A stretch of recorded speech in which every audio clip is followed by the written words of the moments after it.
Pour ne rien manquer, abonnez-vous maintenant. Les vraies voix Sud Radio, le grand débat du jour. La scène se déroule devant la mosquée centrale de Stockholm. Cet homme brandit un Coran, en déchire des pages, le piétine, puis y met le feu. Burning a religious book, it's not freedom of speech. It's another thing, it's a provocation. L'Irak a aussi menacé de rompre ses relations diplomatiques avec la Suède si un nouvel autodafé du Coran avait lieu. Il faut savoir que Salwan Momika n'en est pas à sa première provocation. Le 28 juin, il avait déjà brûlé quelques pages d'un exemplaire du Coran devant la plus grande mosquée de Stockholm pendant la journée de l'Aïd al-Adha. L'ambassade de Suède à Bagdad est incendiée le soir même et la représentante suédoise expulsée par les autorités. Nous appelons tous les musulmans du monde à réagir en toute conscience et sagesse. Ils ne doivent pas s'en prendre au livre saint. Ce jeune homme ne représente pas les chrétiens, ni l'homme juste. Il ne représente que lui-même et la partie qui le soutient. Autodafé en Suède, l'homme autorisé à brûler la Torah et la Bible renonce à son projet. Le résident suédois d'origine syrienne de 32 ans, cité par l'AFP, nous dit « Je veux montrer que nous devons nous respecter les uns les autres. Nous vivons dans la même société. Si je brûle la Torah, un autre, la Bible, un dernier, le Coran, ce sera la guerre ici. Ce que je voulais montrer, c'est que ce n'est pas bien de le faire, a-t-il ajouté. C'est contre le Coran de brûler un livre sacré et je ne le brûlerai pas. Personne ne doit le faire. Ce qui nous amène à notre question du jour, chers auditeurs, que vous pouvez évidemment voter sur Twitter, on vous la rappelle. Suède, autodafé, brûler des livres pour vous, des livres sacrés. Est-ce que c'est une liberté d'expression, une incitation à la haine ou un acte anodin? Et pour ce fait, on reçoit également un nouvel invité, Malik Bezou, qui est essayiste, auteur de Ils ont trahi Allah, publié aux éditions de l'Observatoire et France Islam, Le choc des préjugés, publié chez Plomb. Bonsoir Malik. Bonsoir Malik Bezou, merci d'être avec nous. Je vous en prie. On va déjà faire un petit tour de table des trois vraies voix et puis vous allez superviser ces réponses, cher Malik Bezou. Déjà, Renaud Goutte, sur les trois options, c'est quoi pour vous? C'est une liberté d'expression, c'est une atteinte à la incitation à la haine, une incitation à la haine, ou alors un acte anodin? J'aurais tendance à dire les deux premiers en même temps. Ouais. Moi, je suis tout à fait d'accord avec l'auditeur qui a été qui a interviewé en début d'émission. Quand on commence à brûler un livre, c'est que quelque part, ça va pas. Donc ça, c'est la première des choses. Maintenant, la religion n'est pas au-dessus de la société civile, quelle qu'elle soit. Alors, pour moi, cet acte, il est de mauvais goût, il est totalement maladroit. Je pense que ce monsieur a voulu qu'on parle de lui. Bah, c'est fait, on parle de lui. Maintenant, je pense que ça va inciter à la haine de fait, puisqu'il y a plein de pays qui ont réagi. Maintenant, je pense qu'un petit peu, il faut prendre ça avec des pincettes, bien sûr. C'est un peu comme Charlie Hebdo. C'est pas parce qu'on fait un dessin ou qu'on brûle un livre que forcément toute la société doit s'énerver contre ça. C'est plus maladroit qu'autre chose, mais en tout cas, brûler un livre, c'est totalement débile. M'a dit, est-ce qu'il n'y a pas une différence entre brûler un livre et faire un dessin d'ordre humoristique tout de même? Alors, je ne sais pas s'il y a une différence, mais une chose est sûre. Pour moi, c'est d'abord un acte de provocation et ensuite, c'est une incitation à la haine. Parce que je pense que quand on vit en société, quelles que soient nos croyances, je pense qu'il faut respecter l'autre, quelle que soit la croyance. Moi, je suis de confession musulmane. Quand on attaque une Torah ou une Bible, ça me fait très mal. Ça me fait mal parce que c'est ma croyance, parce que je crois qu'il faut respecter l'autre. Je crois qu'il faut respecter ce en quoi les autres croient. Et il faut aussi accepter que lorsqu'on touche au sacré chez l'autre, ça peut avoir une réaction épidermique. Évidemment, moi, je n'aurais pas ce genre de réaction parce que j'ai une autre éducation, parce que j'ai une autre manière de voir les choses. Mais je trouve que ce qui est sacré pour l'un, il faut accepter la sacralité chez les autres. Même chose pour planter le décor à votre façon, oui, Loïc Le Floch, Prigent. Si vous voulez, je pense que chacun a sa notion de sacré. Alors, il y en a pour qui c'est ces livres-là. Pour moi, c'est le livre tout court. C'est-à-dire que brûler un livre, c'est quelque chose d'odieux. Et quand vous vous souvenez que François Hollande était parti dans une université pour faire signer son livre, un certain nombre de jeunes étaient partis sur ces livres et puis avaient déchiré et les avaient jetés. Je trouve que brûler, pour moi, le sacré, c'est l'écrit quel qu'il soit, et si en plus les gens y mettent de la religion, ils mettent de la religion, c'est leur affaire. Mais disons que ce qui est sacré pour moi, c'est le livre. Malik Bézou, je rappelle que vous êtes auteur essayiste aussi. Brûler un livre, ça rappelle aussi les autodafés qui étaient faits par les nazis au début de la Seconde Guerre mondiale et pendant la Seconde Guerre mondiale. Ils faisaient des feux de joie à Berlin. Qu'est-ce que ça vous évoque, vous, en plus, qui avez quand même écrit un livre, Ils ont trahi Allah, je le rappelle, sorti aux éditions de l'Observatoire. Oui, alors effectivement, dans ce livre, je parle du phénomène de l'islamisme et de l'intégrisme, du fondamentalisme islamique en particulier.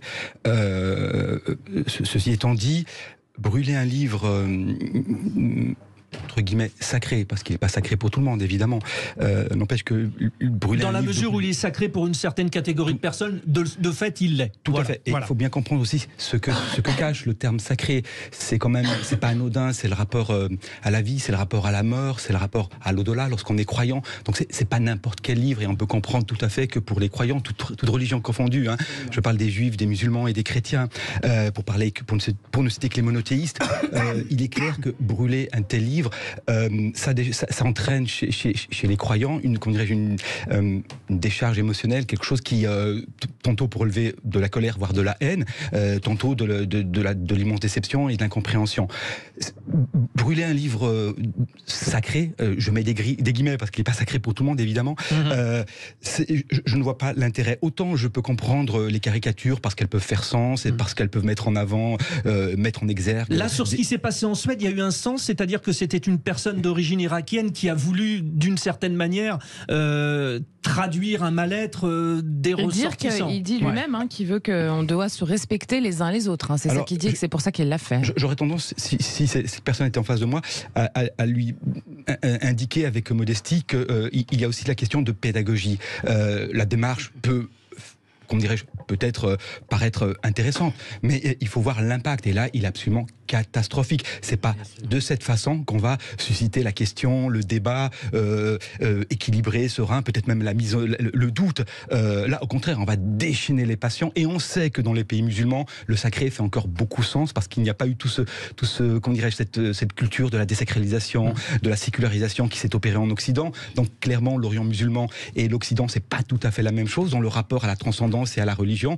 Et donc, cet individu, clairement, a vraiment manqué de pédagogie dans sa démarche. Vous nous amenez sur cette question finalement, c'est-à-dire vous y apportez une dimension particulière par rapport à la culture musulmane. Est-ce que finalement, si Renaud Good, une Torah pour les Juifs ou une Bible pour les catholiques ou les chrétiens finalement sont brûlés, est-ce que ça aurait la même réaction? Parce que là, des ambassadeurs suédois sont exclus de certains pays comme l'Iran, l'Arabie Saoudite. Je pense qu'on peut penser qu'il y aurait ce type de réaction dans n'importe quelle religion. Il y a des personnes plus ou moins extrémistes ou plus ou moins sensibles à ce qu'on peut faire à leur religion. À la limite, par la parole, pourquoi pas. Après, encore une fois, critiquer les religions, je pense qu'elles ne sont pas au-dessus de la société, on peut tout à fait les critiquer. Maintenant, la manière dont ça a été fait avec ce monsieur, c'est plus une performance artistique maladroite et totalement dénuée de sens. Je vois pas tellement où est le message, surtout que il porte quoi derrière lui. Est-ce qu'il veut mettre des gens avec lui pour un message particulier? J'ai pas tellement l'impression. Donc c'est très très maladroit. C'est totalement bête et méchant. Voilà. Il faut faire attention dans ce qu'on met dans une performance artistique. Enfin, pour moi, c'est pas une performance artistique. Non, mais c'est totalement nul. C'est un acte, c'est pas comme ça qu'il l'a défini. Voilà, il l'a pas défini comme ça. Pour moi, c'est un acte de provocation, et honnêtement, ça rapporte rien au débat.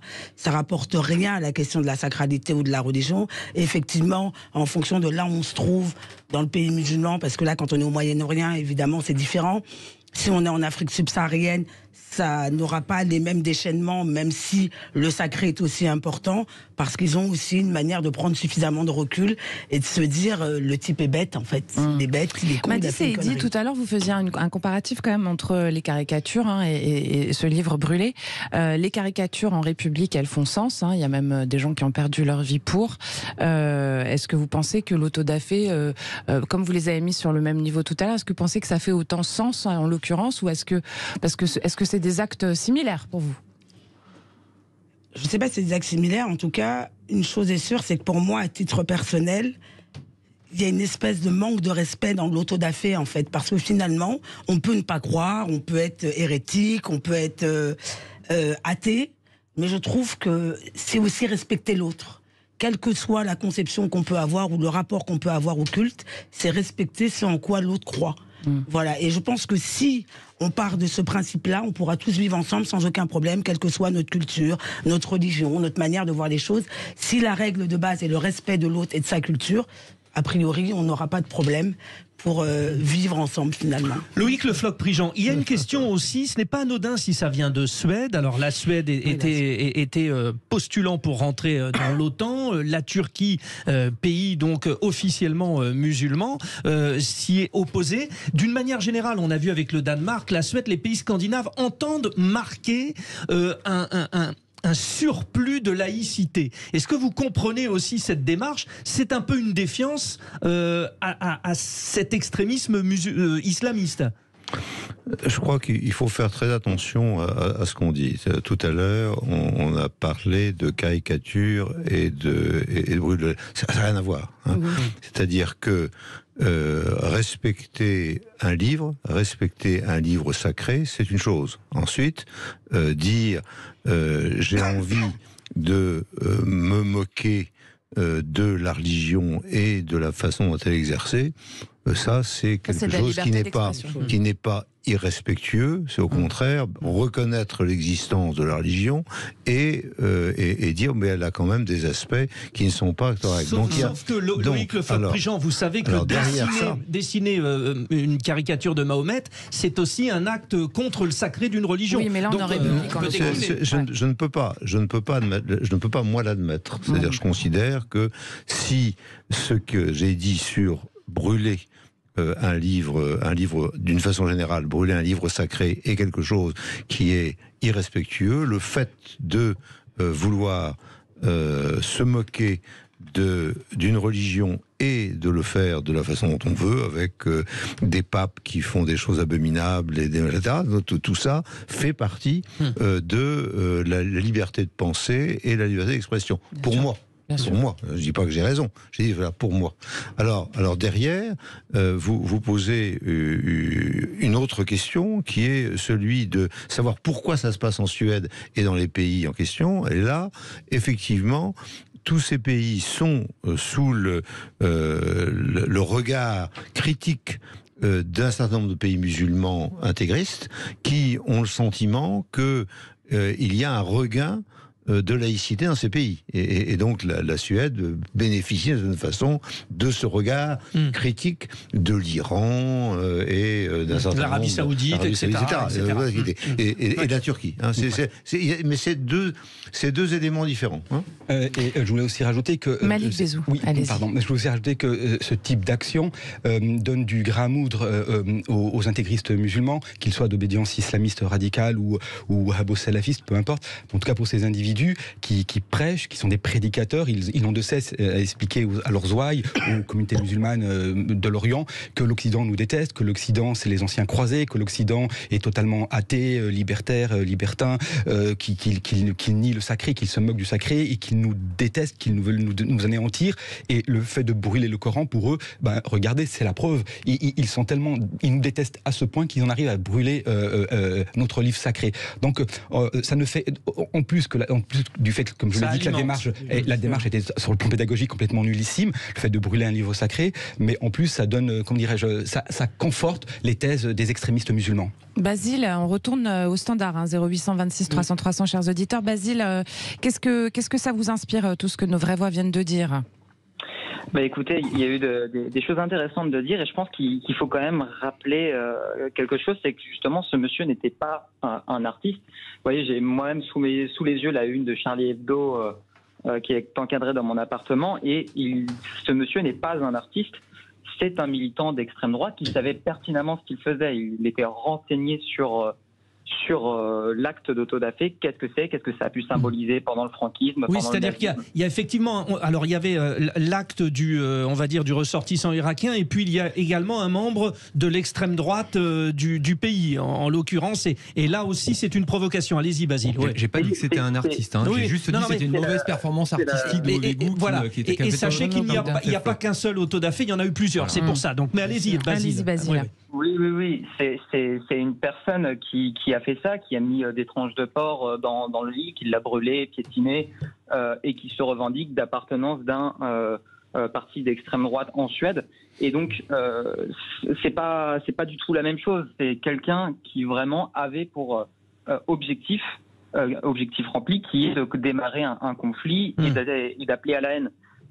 C'est pas du tout une démarche artistique, pédagogique. Ce serait très facile de dire ça, je pense, après coup, et de ne pas assumer ces actes. On ne peut pas aujourd'hui brûler un livre, quel qu'il soit, que ce soit un livre saint qui représente sacré, un refuge émotionnel ou quelque chose qui guide la vie de certaines personnes, ou même, comme vous avez pu l'évoquer auparavant, le livre de François Hollande. On peut dénoncer certaines choses, on peut dénoncer des contradictions à certains moments, mais de là à brûler quelque chose, c'est tout un symbole et c'est pas des méthodes. D'après moi, ça commence par là, à mon avis, c'est une première étape et on finit avec des anciens candidats du Front National qui abattent des gens à la sortie des mosquées. Renaud Good, faire pour montrer qu'il ne faut pas faire. Hein. C'est ce que nous dit ce Suédois de 32 ans. Hein. Il dit qu'il fait ça pour ça. Est-ce que vous pensez que ça a un sens, en l'occurrence, dans ce cas-là ? Encore une fois, je vois pas tellement où est le message de ce monsieur. Alors oui, comme tout le monde ici, j'ai lu un peu son parcours. Apparemment, il a combattu en Irak l'État islamique. Oui, il est d'origine syrienne. Il est d'origine syrienne. Bon, c'est vrai que c'est une région où les chrétiens d'Orient sont assez forts, sont assez nombreux. Encore une fois, moi j'ai du mal à percevoir, bien sûr qu'on brûle un livre, ça pour moi c'est pour le coup le livre il est sacré, je comprends pas bien le message. Maintenant, encore une fois, c'est totalement nul, c'est totalement maladroit, mais rien ne mérite que des extrémistes religieux, quels qu'ils soient, s'en prennent à quelqu'un d'autre parce qu'on les a offensés. Les auditeurs de Sud Radio, donc à la consultation sur le compte Twitter, ont répondu un acte de liberté d'expression à 31%, une incitation à la haine 61%, un acte anodin 8%. On va terminer là-dessus avec vous, Malik Bézou, vous qui avez écrit « Ils ont trahi Allah ». Et si finalement, ça pouvait être considéré comme anodin pour certains parce que hyper laïque, il y a une nécessaire cohabitation entre les laïcs et les croyants derrière tout cela. Oui, et qui dit cohabitation dit aussi vivre en bonne intelligence. Ouais. C'est quand même important. Donc, pour des gens qui sont athées, le sacré n'existe pas par définition. En tout cas, ils ont peut-être une autre forme de sacré, mais en tout cas pas ce rapport à la vie, à la mort, incarné par Dieu. Maintenant, pour des gens qui sont laïcs, effectivement, ce livre, les livres dits religieux ne représentent pas grand-chose pour ces personnes-là. N'empêche que dans une société laïque, comment dirais-je, vivre en bonne intelligence, dans le respect des uns et des autres, c'est important. Verser dans les actes extrémistes qui n'apportent strictement rien. Et on sait aussi qu'il y a une réalité humaine, la radicalité existe, ça ne veut pas dire qu'il faut se soumettre et baisser les yeux et s'incliner, non. Mais en tout cas, commettre de tels actes qui n'apportent strictement rien en termes de pédagogie, et moi je le dis et je ne cesse de le dire, ce n'est pas comme ça qu'on va défaire les thèses détonnantes de l'intégrisme islamique. On va les défaire par de l'argumentation, par une approche scientifique, rationnelle, en démontrant simplement que leur thèse ne tient pas la route. Mais en allant brûler des livres sacrés, on fait que, comment dirais-je, renforcer le camp des extrémistes musulmans. Et donc, en termes d'intelligence et de cohabitation, c'est pas l'idéal. Merci, Malik Bézou. Merci beaucoup. Chers auditeurs, vous restez avec nous, hein, parce qu'on va changer un peu de sujet, on va jouer. Ah oui, voilà, ça vient. Jouer. Notre cher Frédéric Brindel vous a concocté des questions pour le quiz. Et Basile va choisir son coéquipier ou sa coéquipière. Voilà. Et puis vous nous appelez évidemment, hein, vous continuez à nous appeler, à réagir au 0826 300 300. On est là, on bouge pas, on vous attend. À tout de suite.